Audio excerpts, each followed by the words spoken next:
Hello, welcome back. In this video, I want to talk to you about loneliness, struggling with being alone, and what it's like to be a top performer, and some of these challenges that people face there. So let's talk about being alone. I was talking to some ex-Major League Baseball players. These are guys, top-level athletes at the top of their field. Spent some time in there, and they were telling me about some of their challenges, and then one of the things that came up in our conversation was that people struggle with being alone and lonely.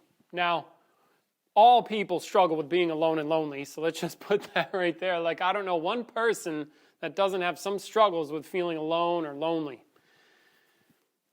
You know, and especially if you're at the top of your field. Now, alone and lonely. Let's take a look at that. So, starting from the foundation, existentially. Now, I'm going to leap right to something advanced, which is you experience yourself as one. Which is to say, in order for you to exist in the world, you as a one, exist alone. You see how that happens? So in order for you to have an experience of a you, like inside your head, for example, that is an alone experience. So you're starting from a singular type experience that as if excludes others, but we'll get more into that. Now, so anyway, fuck all that weird shit. Let's just talk about being a top performer or if you excel anywhere in your field. Take a look at what happens. Notice. So backing up. You have an experience, yeah? Now, if you start to learn something, you start to change your experience. Like, you remember when you were a kid and then you start to learn, you see, say, like kids, right? They start to learn stuff. Now, some kids start to excel in language and others in math and others maybe go into history, and then some people get creative, some are entrepreneurial, and some and then some kids are just generally smart, some are really stupid, whatever. You see, and then we have this range of experience. Now, when there's a lot of stuff that we share as humans, and so we can agree upon stuff or we have shared experiences of stuff. Like, we all share objects, for example, and perception for the most part. Some people are blind, so they don't share sight, right? Now, look what happens when you start to develop, and especially if you start to develop like a very unique skill set. That means that if you develop that unique skill set, you can tell, those of you that develop some shit like this, that you can tell other people about your unique skill set, but they don't really get it because in order for them to really get where you're at, they would have had to go through the types of training you went through. They would have had to gone through certain challenges and all of the shit that you went through to craft yourself and your experience and the way you think and the way you perceive the world. Your certain particular set of skills, if you will, like Liam Neeson or whatever, but don't do that to people. That's not nice. You craft your experience, and you will be alone in that. They say it's lonely at the top. There's a reason. Because you are alone in your world. Like, you could have, 200 million people, and then there's one president of the United States or whatever. Or you have, out of all the people, a very select few tend to take up not select few, but a few people, not a huge percentage, I imagine, take up martial arts. They learn fighting stuff, and out of all those people, only a few get to the top. And so, like, those people are very alone. The work that I do, I am one of the top in the world.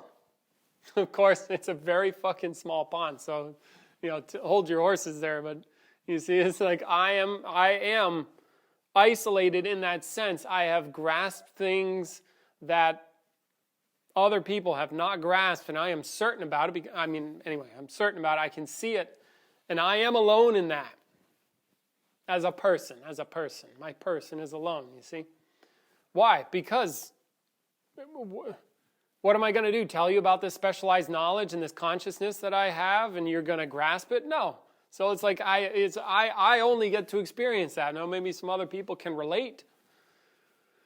But by and large, I'm alone. Or, if you're a tier 1 operator, how many tier 1 operators are there in the world? You see, and then when any of those people, you're relating to others, you know that they can't follow you there, and so you're alone. That's just the nature of the beast. I don't see a way around that. It's not like everybody can share in that. See, or Alex Hormozy, one of the guys that I listen to for business, he said something like the price you pay for being exceptional is you are the exception. Now, I think he might have got that quote from somewhere else. I don't remember. See, it's the same kind of thing. It's like, in order for you to be exceptional, that is a cost. It's something you pay. People aren't going to follow you. People are not going to understand you. People are not going to give a shit. See, they don't care. Or like, just taking the example of the Major League Baseball players that I was talking to, the guys I was speaking with, I can imagine how many players are on the field and then how many people are in the stands. Given the stands are pretty full, it's like it's a large percentage are in the stands, a small percentage are actually playing the game. And then I think about times where I've talked to people. I've done a lot of martial arts training myself, a lot of physical training, so I understand like the training is like every day it's the same shit every day, and it's like it should be exciting, but it's not. It's boring.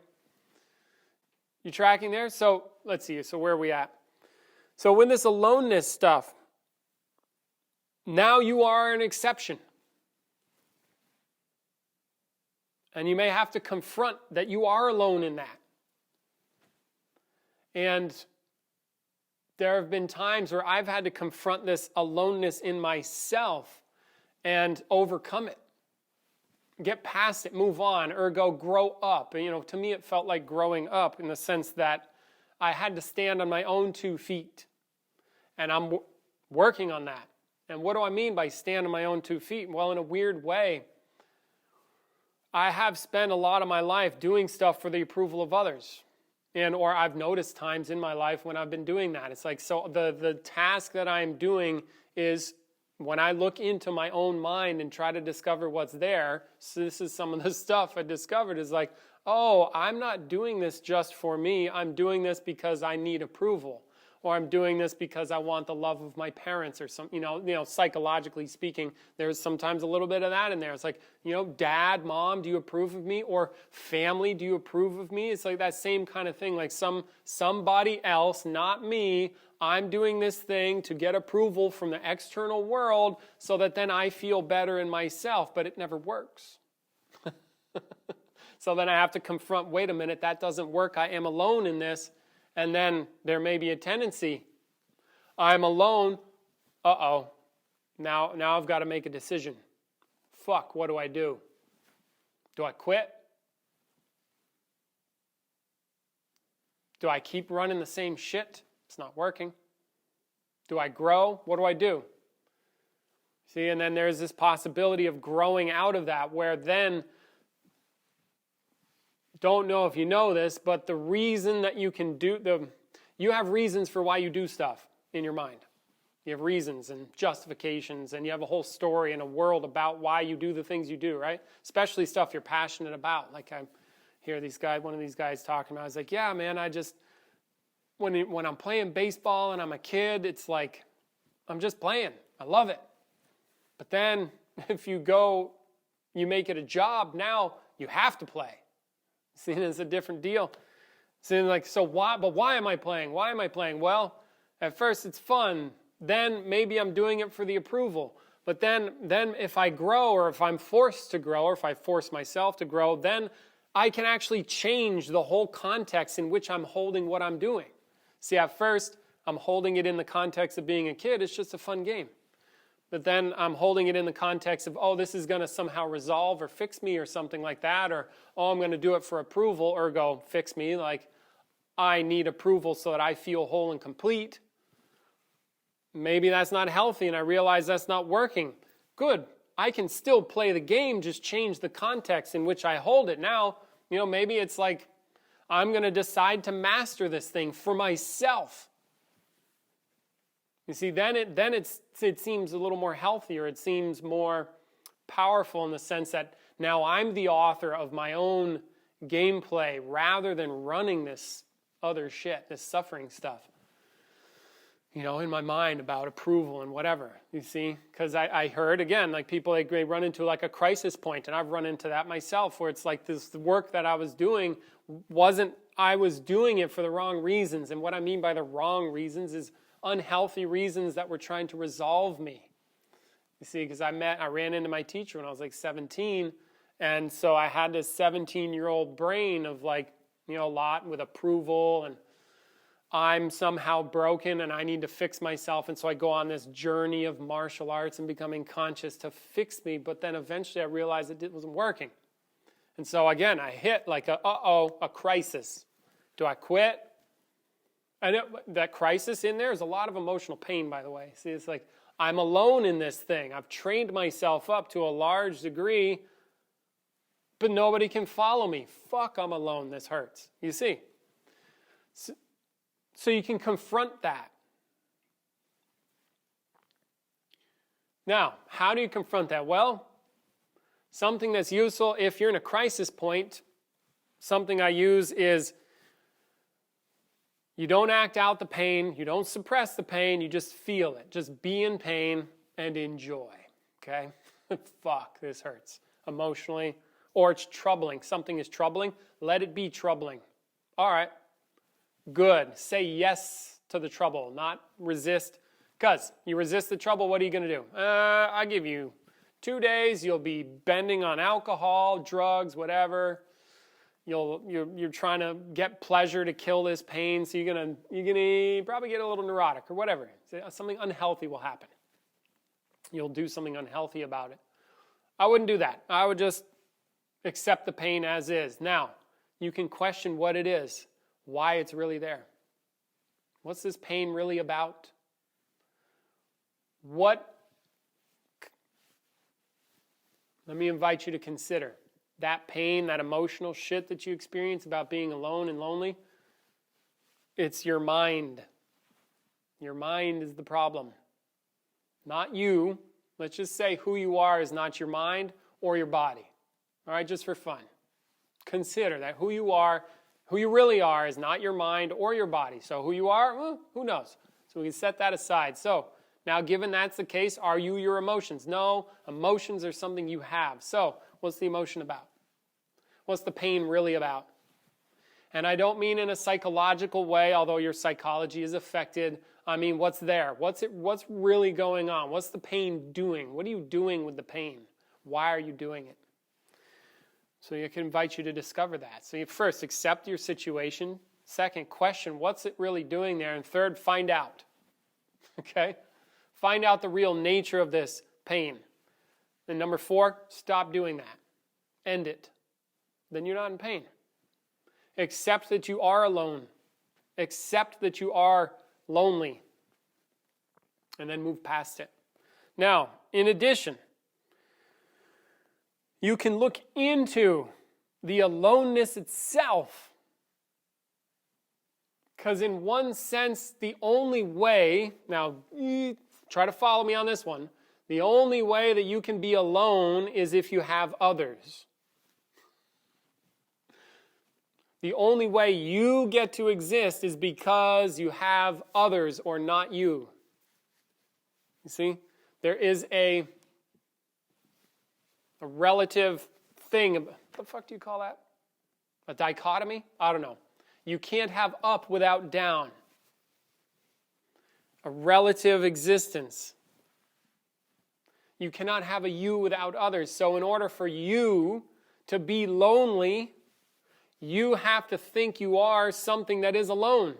And you have to do that in relationship to others. So in a weird way, if you're lonely, that means you already have others. So you're not alone. You can't be alone without others.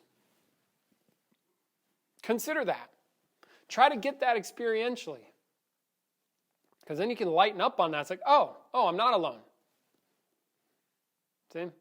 And you don't have to be lonely, which seems to me to be something like a reaction to the fact of me being alone. It's like, I'm alone, but I might not be lonely. I could just be alone and have that be okay. How about that? See? So I would invite you to confront that and consider that. Being okay being alone. Then you're okay already. You don't need others like that. You don't need others to fulfill you. All right? Now, I do understand it can be a challenge because you're in a world, you're a one. At the end of the day, you don't really know what the fuck's going on here. Like, you don't know how you, as Peter might say, you don't know how you got here. You don't know where it's going. You don't know what's after your death, really. I mean, people have a lot of religion and stuff like that, but the religion is to answer the question and just make up some shit about what happens after they die from no experience whatsoever, just making up shit. So you're alone in a meaningless world that you don't know anything. Okay. Is there something wrong with that? Does that need to be wrong?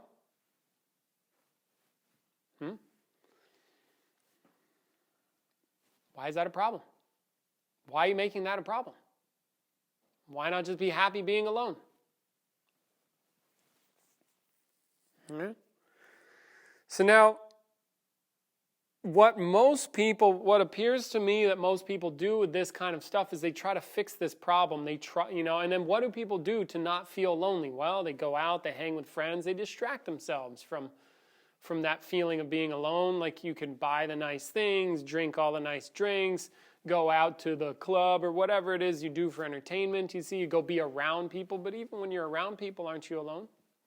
Somehow that doesn't resolve this like empty feeling in your soul, does it? Maybe you turn to psychology and like go to a therapist and then they talk to you for 20 years and try to figure it out or whatever. And that doesn't do the job either. So now what would do the job?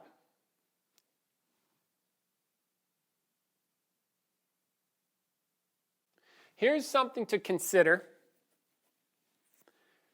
Who you think you really are makes a difference. It's what we call here the problem of identification.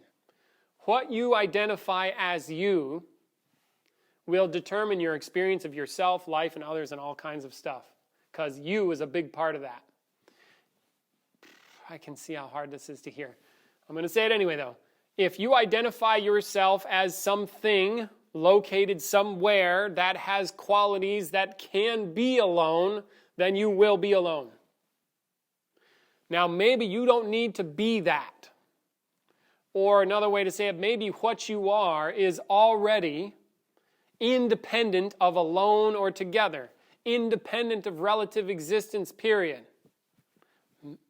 Maybe you already are not alone, or lonely, or a one. Okay, maybe who you really are has nothing to do with any of that. In which case, it may be useful to discover if that's true and discover the truth of that. Which is to say, discover what you are. Discover who you are really. Existentially, like the existence of you. Not the existence of you as a person. That's who you're being, you see? That's what you're doing. You're doing the person. Who you are is who you are. What you are is what you are. It's already what you are. Whether you are an axe murderer, a saint, a professional sports player, a philanthropic entrepreneur, whatever. What you are is what you are, no matter what you do. Okay, and you could discover what that is. And for me, it has been incredibly useful and powerful to do that. Freeing. Because no matter how bad things get with my mind or my emotions or my experience, even if I am feeling lonely, I know that what I am is independent of that, and that's always present for me. It's available. See, so then I don't need to take all this extra stuff as seriously. So I invite you to consider that aspect and see if you can discover what's really true about who you are, and that might help. You see, but again, okay. Now, what else could you do about this? Start to get wise to how your experience comes to be that way. And what I mean is the answer to this problem, say if you're alone or lonely or something like that, the answer to that problem lies right there in your experience. It is available.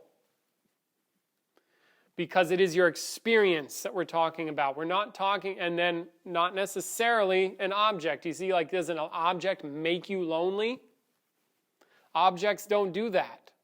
The only place that happens is in your, like your internal world, some place as if internal or non-objective in your experience. The answer to this loneliness lies right in the heart of the loneliness itself. I think, who was that guy, Prime Minister of England? He's like, if you're in hell, keep going. You see? Winston Churchill, something like that. If you find yourself in hell, keep going. See, you have this issue, go right into the heart of the issue itself. That's where the freedom lies. The discovery, the insight, the breakthrough, the wisdom is in there. It's in there. It's available there.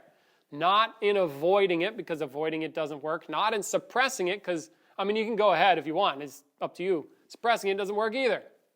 It'll pop out somewhere else. You'll kick your dog or whatever. You'll have mental breakdown, hurt your wife, whatever. See? The answer, the real freedom, is within the problem itself. And where is the problem? It's only in your experience. Somewhere in your experience, because it's not in mine. I've got my own problems. See, so you can look to yourself, use your own wisdom, but tell the truth about what's there. And then you can discover what's there. All right, because at the end of the day, and I'm sure I'll make this, this analogy, metaphor again and again and again. See, it's like, why is my hand stuck to my face? Why is my hand stuck to my face? And I go to therapy for 20 years trying to figure out why the fuck my hand is stuck to my face. But then I do some consciousness work and I get into it and I get conscious of what's really going on and I go, oh, it never was stuck to my face. No shit. All right. So,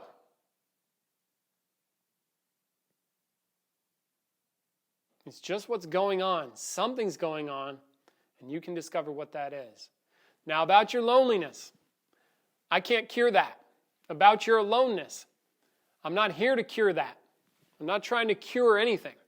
What I'm inviting you to do is I'm inviting you to grasp what's going on. And then you decide what you want to do with it. Maybe you want to turn it off, turn it back on. Maybe you want to enjoy it. Maybe you want to be lonely, maybe not. It's up to you. Okay? I'm inviting you to consider what these things are. What you do with it after the fact is on you. Okay? So I hope this has helped you move in the direction of making some discoveries and becoming more conscious of what loneliness is or what being alone is all about, and also in relationship to being a top performer or just anybody who has some specialized knowledge. It's like you will be alone in that effort. And hopefully this video has helped you, give you some different perspectives that maybe you could use in your own life. All right, in a powerful way, a healthy way, something that's effective and freeing, something that helps you deal with this in a way that works so that you can perform better, so that you can do your job better, so that you can move through your life a little more freely, a little more powerfully, a little more effectively. All right? If not, let me know. Let me know where your struggles are. Hit me in the comments. Much love. Take care. Hope this has served you. Bye. Oh yeah, last thing. Got a free newsletter if you're interested. Check the links. We have an online community. It's called The Consciousness Path. It's on school.com/the-consciousness-path. I'll leave links in the description. Otherwise, check my website. But if you want to get really serious, if you want to move through some of this bullshit, if you want to really work, you don't have to. Come to a workshop, specifically the Ending Suffering workshop, which we'll hold here. You can find information in the links in the description. Navigate the website. You know how to do that shit. All right? Otherwise, if you have other stuff that you want to contribute, you're invited to contribute to my forum. You people ask me questions there. helps me create content for you. That's another thing. And otherwise, that's all I can think of for now. Much love. Take care. Until next time. Bye.